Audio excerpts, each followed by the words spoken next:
Abby e Libby saíram para caminhar, mas quando fomos buscá-las, não estavam lá. Uma nova série mergulha fundo nos assassinatos de Delphi, no caso contra Richard Allen, e nas histórias das famílias de Abby e Libby, que ficaram para lamentar a perda das meninas. Além disso, Kathy, esposa de Allen, fala publicamente pela primeira vez. Meu nome é Kathy Allen e eu sou a esposa de Richard Allen. Analiso o que a série mostra e converso com uma das advogadas de defesa de Allen. O homem no vídeo do Snapchat, o homem da ponte, pode admitir que realmente soa como a voz do Richard Allen?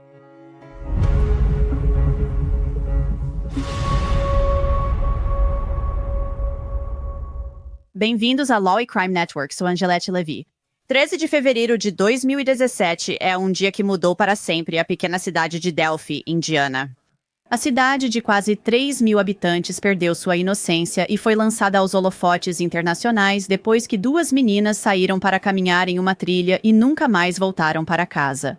Já falei várias vezes aqui no Crime Fix sobre os assassinatos de Delphi, e agora uma nova série documental do Hulu, dos estúdios de notícias da ABC, analisa o caso profundamente. O homem condenado pelo assassinato de Abby Williams e Libby German cumpre prisão perpétua, enquanto sua esposa, Kathy, fala publicamente pela primeira vez no documentário Capturando o Assassino delas, As Garotas na Ponte Alta. Só para relembrar rapidamente, Abby Williams e Libby German eram melhores amigas. Naquela segunda-feira, elas estavam de folga da escola e o tempo estava mais quente do que o normal. Abby e Libby pediram para a irmã mais velha de Libby deixá-las nas trilhas e assim foram. A família de Libby mal sabia que seria a última vez que veriam as meninas. Ninguém conseguiu falar com Libby ao ligar para seu celular horas depois, o que era incomum. Naquele momento, a única pista era a foto de Abby na ponte Monon High. Abby e Libby desapareceram naquela noite, iniciando uma busca. No dia seguinte, foram encontradas perto do riacho Deer.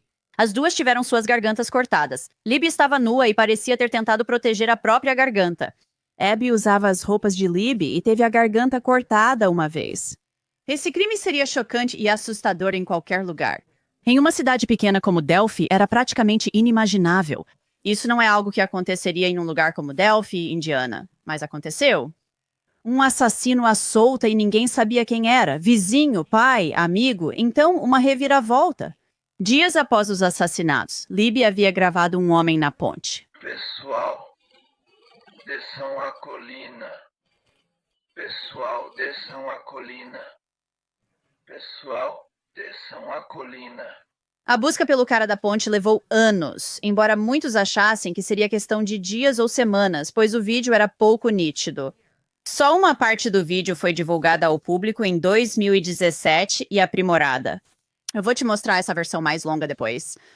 Na nova série, Kathy, esposa de Richard Allen, que o chama de Ricky, contou que anos se passaram até a Polícia Estadual de Indiana bater na porta deles.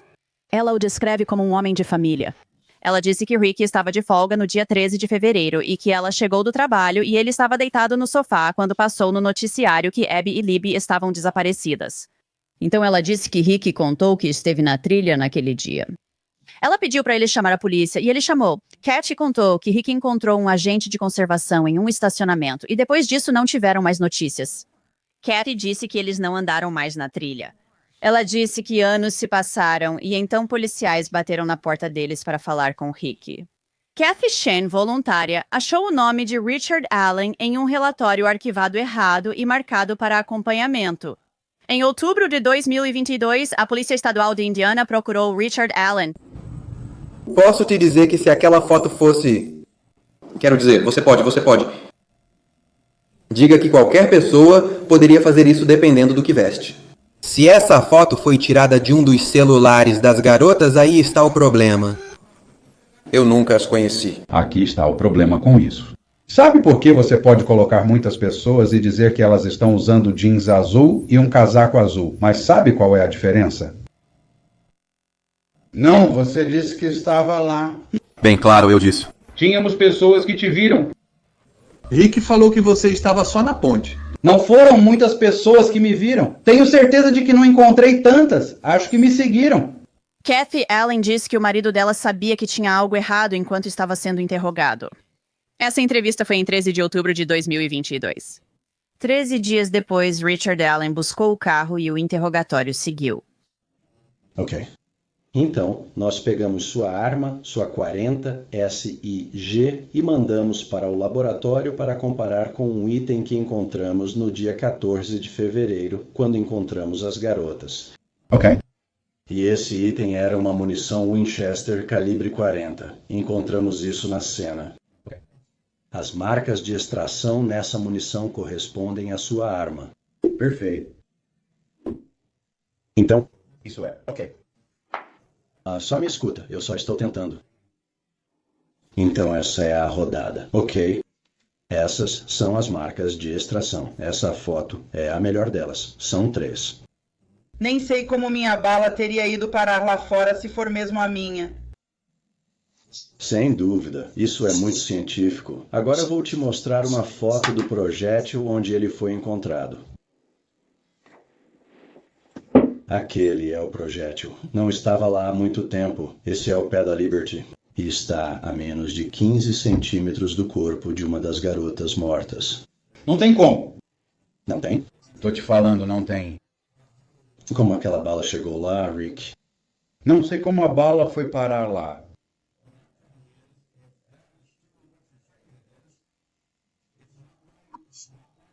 A esposa de Rick Allen, Katie, então entra na sala de interrogatório. Como uma bala da sua arma saiu lá fora? Eu não sei por quê. Eles disseram que veio da nossa arma? Eu sei que é isso que eles estão dizendo. Acredite, é isso que eles estão me dizendo. Mas como foi parar lá? Eu não sei. Disseram que havia um na sua caixa sobre seu crescer para combinar com ele. Eles me mostraram essa foto também. Não sei explicar isso. E eu não. Também não consigo. Eles têm que me perguntar, mas não sei como responder. Richard Allen foi acusado de matar Abby e Libby mais de 5 anos após os crimes. Por um motivo, não. Porque eu estava tentando te contar. Você está tentando me dizer que eu não estou inventando isso, Rick. É o que é. Terminei de falar. Me prenda. A série do Hulu aborda algumas das confissões feitas por Richard Allen na prisão. Ele ligou várias vezes para sua mãe e esposa da prisão e confessou. Eu só queria pedir desculpas para você. O que está acontecendo aqui? Isso. Sabe, fui eu quem fez isso. O quê? Eu matei a Abby. Eu matei a Abby e a Libby. Não, você não matou. Sim, eu matei. Não, você não matou, Darren. Sim, eu matei. Não diga isso. Eu não sei por quê. Não, você não fez isso. Não, você não fez isso, Darren. Você não está se sentindo bem. Tem algo errado. Eles mexeram nos seus remédios ou algo assim lá. Não, quero dizer, evidentemente fui eu quem fez isso. Não, você não fez. Por que você diria isso? Porque talvez eu tenha feito.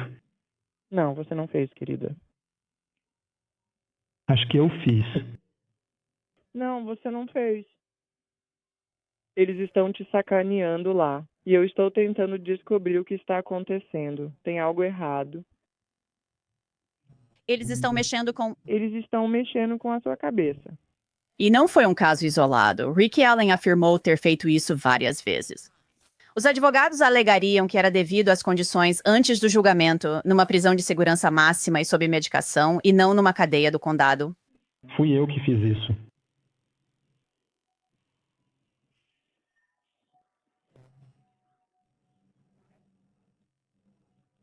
Fui eu quem fez isso. Ainda me ama?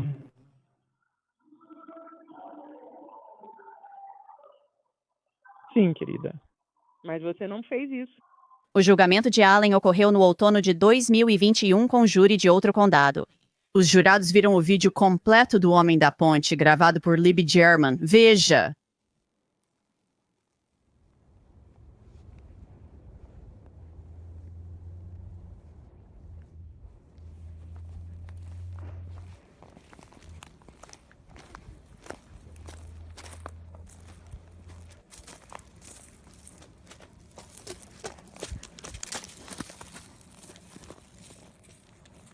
Não há caminho até lá, então precisamos descer por aqui.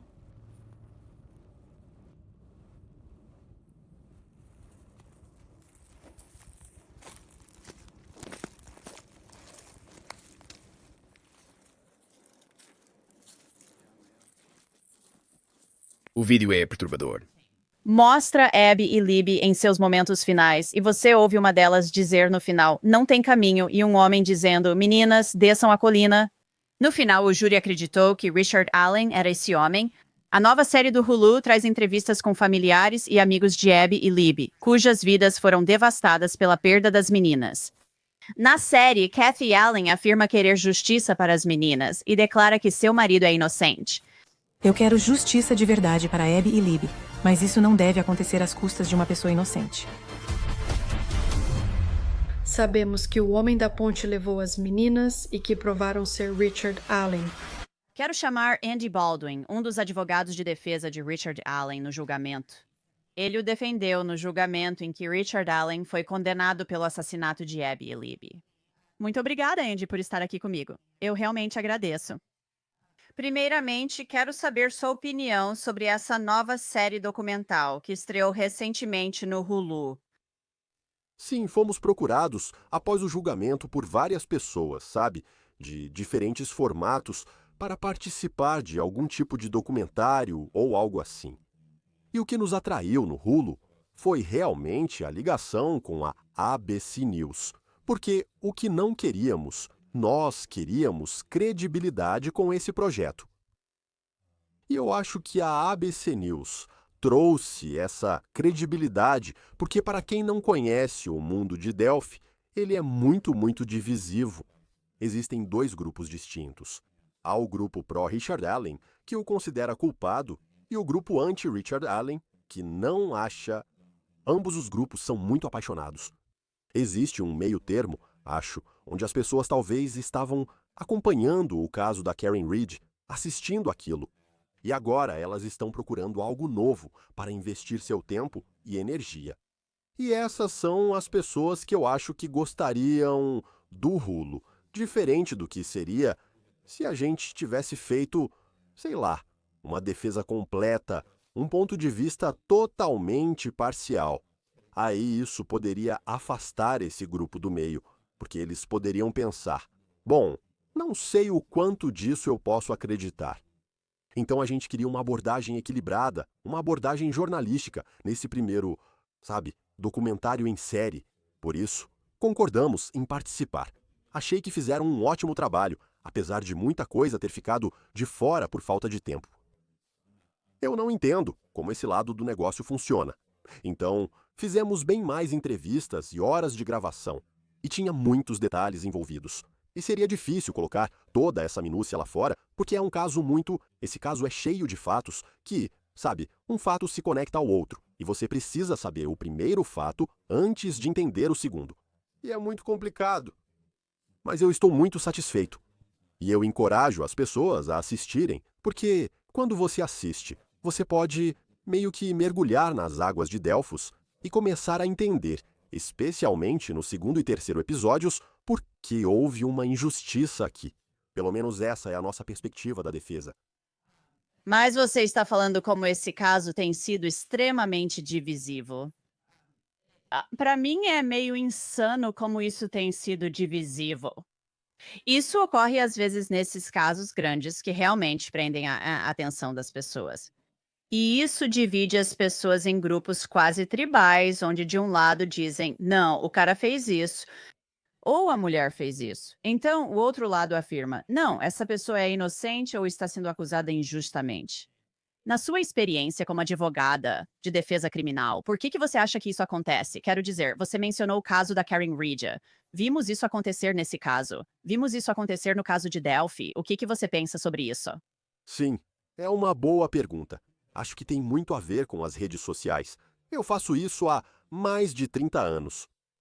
Já tive alguns casos grandes e havia pessoas que estavam de um lado ou de outro, mas nunca chegou a esse nível de escrutínio intenso. Quero dizer, temos pessoas neste caso que estão assistindo do Zimbábue, Escócia, África do Sul, Austrália, do mundo todo. E elas estão envolvidas neste caso. E eu acho que muito disso, no que diz respeito a Delphi, no que diz respeito ao caso Delphi, muito disso vem do ar de mistério e segredo que envolveu esse caso nos primeiros, sei lá, 6, 7 anos antes do memorando Frank ser divulgado. E isso, para quem não sabe, foi um memorando de 136 páginas que nós divulgamos e que revelou muitas informações que nunca tinham sido reveladas antes. Foi parte do processo que precisávamos fazer. Tentamos suprimir evidências, e quando isso veio à tona, tudo acelerou de vez. Eu não sabia no que estava me metendo quando protocolamos aquilo, no sentido de como isso afetaria a atenção mundial. Eu não sabia disso, porque estávamos focados, trabalhando duro. De repente, toda essa atenção surgiu. Sobre o caso Delphi, acredito que o sigilo resultou em falta de transparência. E isso tem sido um problema real nesse caso durante todo o processo, a falta de transparência.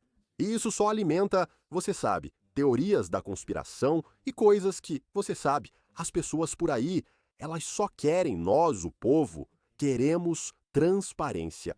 Merecíamos isso, mas não tivemos. Karen Read é um ótimo exemplo.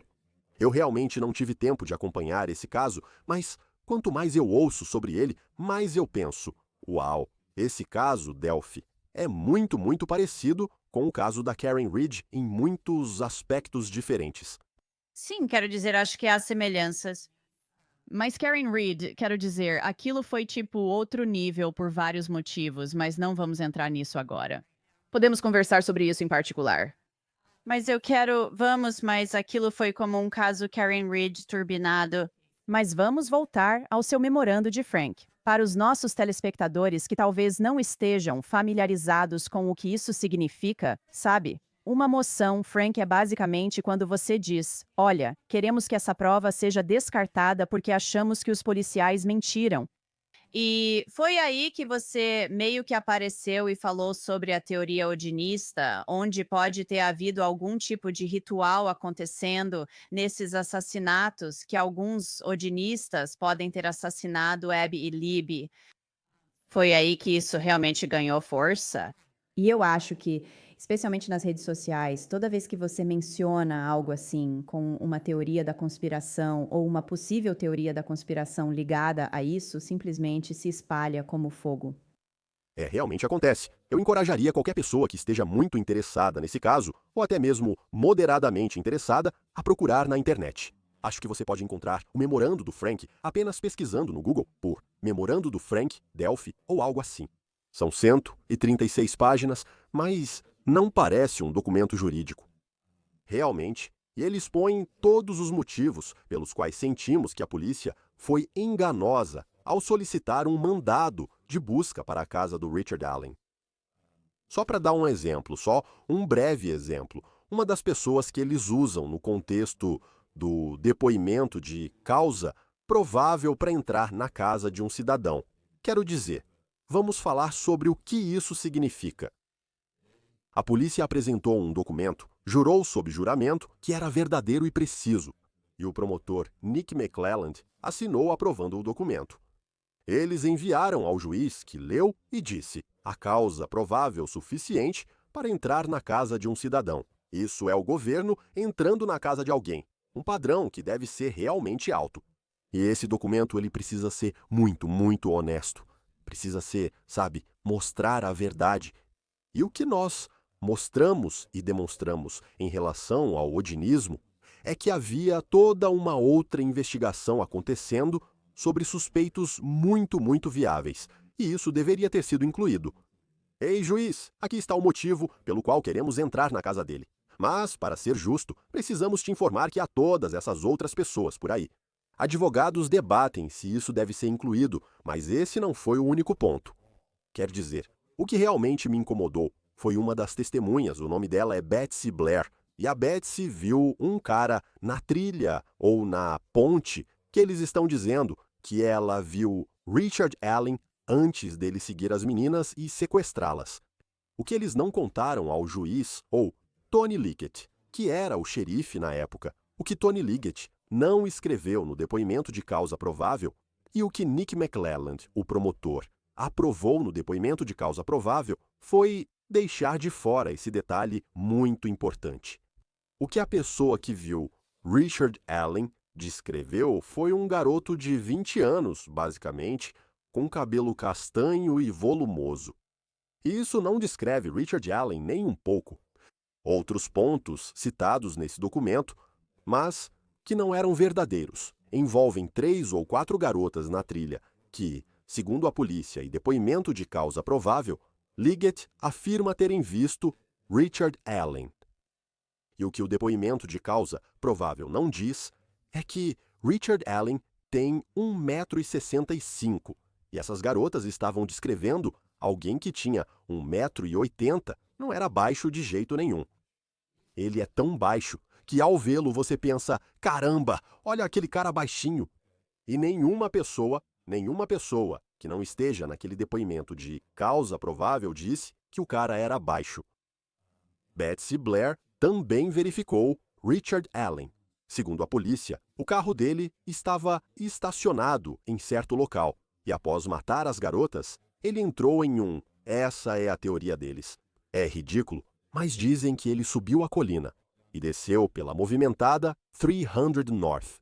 Quero dizer, e depois que ele matou essas garotas, sabe, ele simplesmente foi andando até o carro dele.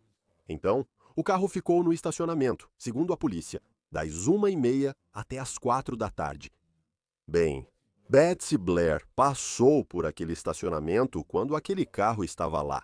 E o carro que ela descreveu era um Mercury Comet de 1965, um carro antigo, sabe, daqueles mais angulares. E Richard Allen não dirige esse carro. E isso não foi incluído no depoimento de causa provável. Então havia todo tipo de desonestidade. Se fosse um juiz honesto, diria, para ser justo, meritíssimo, a pessoa que estamos dizendo que descreveu Ricardo Allen, na verdade, não o descreveu de verdade. Ela descreveu um cara de 20 anos com cabelo castanho e volumoso. E o carro que ela viu era um Comet antigo. Então isso não combina muito com o carro do Ricardo Allen. Então o juiz diria, ou pelo menos um bom juiz diria, bem, poxa, eu não vou assinar um mandado de prisão com base em um depoimento de causa provável sabendo dessas informações. Esse é o propósito do memorando Frank. E aconteceu que as coisas do Odin, sabe? A gente então percebeu que, uau, havia todas essas evidências fortes de que o odinismo que aquilo era uma cena de crime ritualística. E nós tínhamos uma especialista, que basicamente trabalha para o governo federal, ensinando o FBI e outras agências de aplicação da lei, estaduais, locais e federais, como é uma cena de crime ritualística. E ela testemunhou sob juramento que, e normalmente ela testemunha para a polícia, ok, para as autoridades. Ela disse, isso é uma cena de crime ritualística de manual. E ninguém contestou isso. Quero dizer, o estado de Indiana não apresentou uma testemunha sequer para dizer que isso não parece uma cena de crime ritualística. Eles não sabem, sabe? São policiais de cidade pequena e policiais estaduais que nunca teriam encontrado essa cena de crime bizarra, onde as garotas foram encontradas. Sabe, uma coisa que eu preciso questionar um pouco, no entanto, é o fato de que sim, eles estavam investigando essa coisa do odinismo, ou havia uma investigação sobre odinismo. Mas quero dizer, quando você está preparando causa provável para um mandado de busca, você está procurando causa provável para um mandado de busca. Eles não precisam apresentar causa provável, pois esse é um padrão mais baixo. Então, assim, as coisas que você está mencionando, no entanto, não parecem ser algo que deveria entrar em um mandado de busca, como causa provável para um mandado de busca. Isso parece quase como, sabe, coisas de defesa para o julgamento. Eu não discordo necessariamente sobre as coisas do Odin. Eu, sabe, tento ser um cara justo. Acho que isso é debatível.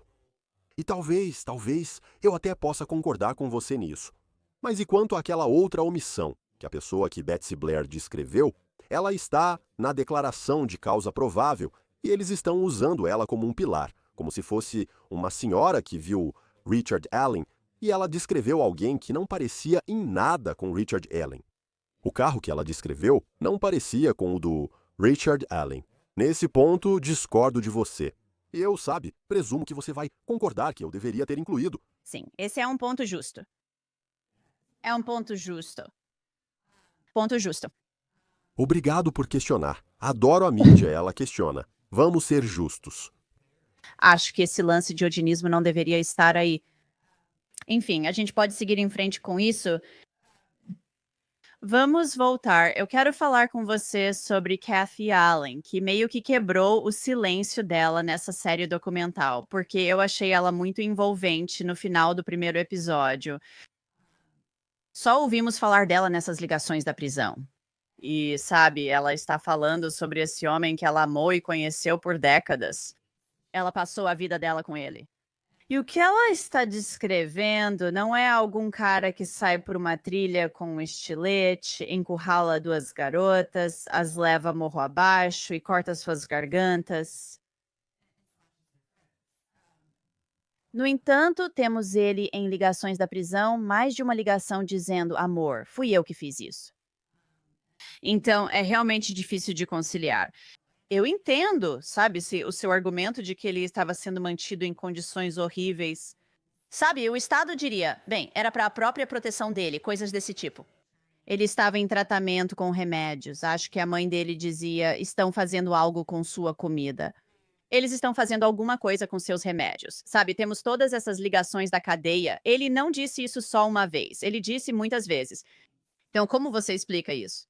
Bem, uma maneira simples que o júri deveria ter podido ouvir era, e isso não estava no documentário, é que ele estava sendo vigiado por odinistas.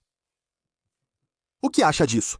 Quero dizer, no mundo da defesa criminal, quando você pode ir na frente de um júri e dizer como alguém confessa algo de que não é culpado. Vamos deixar de lado o fato de que ele nunca deveria ter estado em uma prisão. Isso é totalmente insano e bizarro. Vamos deixar de lado o fato de que ele estava em solidariedade. Concordo com você, acho natural. Tudo isso. Vamos deixar tudo isso de lado. E vamos apenas dizer, de uma perspectiva puramente de estratégia de defesa criminal e talvez também de uma perspectiva realista, ele está sendo vigiado por odinistas. E as pessoas podem ouvir essa transmissão e dizer, esse advogado de defesa é maluco, mas nós temos fotos. Eles admitiram que ele está sendo exibido por aí. E esses guardas, usando emblemas de Odin no uniforme, em Odin, confiamos. Era isso que estava escrito. Certo. 2 deles, ambos com o emblema em Odin confiamos e símbolo do odinismo no uniforme. E isso não é pouca coisa. E eu não sei se esses caras tiveram algo a ver com isso, mas dá para imaginar um cenário em que a gente não sabe o que está acontecendo dentro daquela prisão e não sabe o que se passa na cabeça desses guardas. Deixa eu te contar algo desse caso que talvez você não saiba. Enquanto Richard Allen nunca foi gravado em vídeo nos primeiros 4 ou 5 meses, quando esses guardas traziam o Richard para a gente conversar e ter conversas privadas, a gente entrava numa sala reservada e conversava, sem ninguém olhando ou nada do tipo. Entramos na cabine, que parecia a sala de conferência do capitão, e estava tudo ótimo. Quando o Richard desabou, em 3 de abril de 2023, os guardas o trouxeram algemado pelo corredor e ele parecia muito mal. E eles estavam com uma filmadora antiga apoiada no ombro e estavam gravando tudo. Quando eles chegam perto, vejo nos uniformes, em Odin confiamos. E ninguém explicou como isso é impróprio ou inadequado ou qualquer coisa assim. Ninguém do Departamento de Correções de Indiana, para piorar, pedi para ver onde ele morava e suas condições, pois havia algo muito errado com ele. Eles não aceitaram isso. Aí, para piorar ainda mais, da próxima vez que fomos ver o Richard, e nas próximas vezes que vimos o Richard, eles o colocaram em uma sala com uma parede de vidro e gravaram tudo com uma filmadora. Esses guardas que usavam os emblemas de Odin. Eles exigiram que sentássemos Richard Allen de frente para eles, certo? Pelo que entendo, era isso, e não tinha nada que pudéssemos fazer. Sabe, estamos tentando ter uma conversa privada com o nosso cliente e a câmera está voltada para os lábios de Richard Allen. Eles podem ver o que ele diz. Para mim, soou como, amigo, estamos de olho em você. É melhor você se comportar. Podem me chamar de louco, tudo bem, mas tudo o que digo é verdade. E quando você lê o memorando do Frank, tudo está com referência. Tudo tem há tantos anexos ali que comprovam tudo o que eu digo. Então, Antes de você simplesmente menosprezar, leia, dê uma olhada. E se você discordar, tudo bem, eu entendo. Mas esse seria um exemplo. Outro motivo, aliás, pelo qual você não deveria confiar nessas confissões é que ele também confessou ter atirado nas garotas pelas costas. Ele também confessou matar netos, mas nem tem netos. Ele confessou muitas coisas que simplesmente não eram verdade. Isso deveria fazer qualquer um que esteja pensando: nós acreditamos nessas, parar para refletir. As chamadas confissões, além de qualquer dúvida razoável. O cara no vídeo do Snapchat, o cara da ponte. Quero dizer, você pode admitir que realmente soa como Richard Allen? Acho que soa como Brad Holder. Acho que soa como Richard Allen. Acho que soa como meu irmão Danny. Acho que soa como o cara que é vizinho do outro lado da rua. Quero dizer, se é nisso que um júri vai se basear, então que vergonha para eles. Espero que não tenha sido nisso que eles se basearam. Como está Kathy Allen? Como disse antes, ela é bem envolvente na série. Quero dizer, ela realmente acredita no marido dela. Cash é uma das mulheres mais fortes que já conheci. E nós temos muitos arrependimentos em relação ao julgamento. Me arrependo de não tê-la levado como testemunha. Sim, eu ia perguntar por que não a chamou. Ela disse para ele ir à polícia. Afirmou que você estava na ponte. Vá à polícia. Sim. E ela teria sido ótima no tribunal agora. Acho que essas são decisões de momento. Vimos como a promotoria tratou a filha, Brittany, a filha do Rick, quando ela estava no tribunal. E eu acho que o Rick, parte dessa análise foi: eu não acho que o Rick estava ansioso para ver a esposa dele lá em cima sendo interrogada. Ele ama muito a esposa. Acho que, no início, o juiz não permitiu muita evidência por esse motivo. Obviamente, acho que as pessoas que conhecem o caso saberiam disso. Uma das coisas que aconteceu logo no começo, bem no início, quando ele estava lá, foi que ele fez uma ligação telefônica. Acho que foi para o pai dele, o padrasto. E ele disse: acho melhor eu simplesmente me declarar culpado para aliviar a Cat do trauma que ela vai passar agora, porque ele entendia que o marido dela estava sendo acusado desse crime horrível. Ele a ama tanto que queria que ela seguisse em frente, e sempre nos dizia isso em particular. Isso também acontecia, mas a Cat é ótima. Quero dizer, ela é uma guerreira e apoia ele 1000%. Ela sabe que ele não fez isso. E ela é uma mulher cristã muito forte. Ela também ora muito, como eu todas as manhãs. Oro para que os assassinos, ou quem saiba do crime e tenha informações, venham a público e procurem um agente da lei confiável para acabar com esse pesadelo. E ainda estamos orando por isso e temos esperança nisso, fora do âmbito legal. Você acha que Richard Allen vai conseguir um novo julgamento? Nós, advogados de julgamento, como falei no documentário, somos supersticiosos. E para mim, eu sei que deveríamos. Eu sei que deveríamos. E nós temos um ótimo tribunal de apelação. 15 juízes do Tribunal de Apelação em Indiana. É um grupo de 3 que vai tomar a decisão final. Essas 3 pessoas precisarão ser persuadidas com memoriais e uma escrita forte. Temos grandes advogados de apelação neste caso, Mark Lehman e Stacey Uliana. Eles são advogados brilhantes e habilidosos, com muito trabalho. O problema é que tem tantas apelações para lidar que isso vai levar tempo. Meu palpite é que se eles conseguirem terminar a documentação até o final do ano, acho que já seria algo extraordinário. Isso significa que eles realmente se dedicaram além do normal, porque há muitas questões aqui, tantos pontos diferentes de apelação que, sim, eu acredito, odeio dizer isso porque sou um advogado de julgamento supersticioso, mas sinto fortemente que isso vai ser revertido. Vamos esperar para ver. É uma pena não terem permitido câmeras no tribunal, ainda mais porque a juíza Gal participou de um programa piloto em Indiana onde eram permitidas. Fiquei bem esperançosa ao saber disso e, claro, sou grande defensora de câmeras nos tribunais. Sabe, eu acho que isso teria sido algo bom, então acho que foi realmente triste isso não ter acontecido. Andy Baldwin, continuaremos atentos. Obrigada pelo seu tempo. E é isso para este episódio do Crime Fix. Eu sou Angelette Levy. Muito obrigada por estar comigo. Te vejo aqui na próxima vez.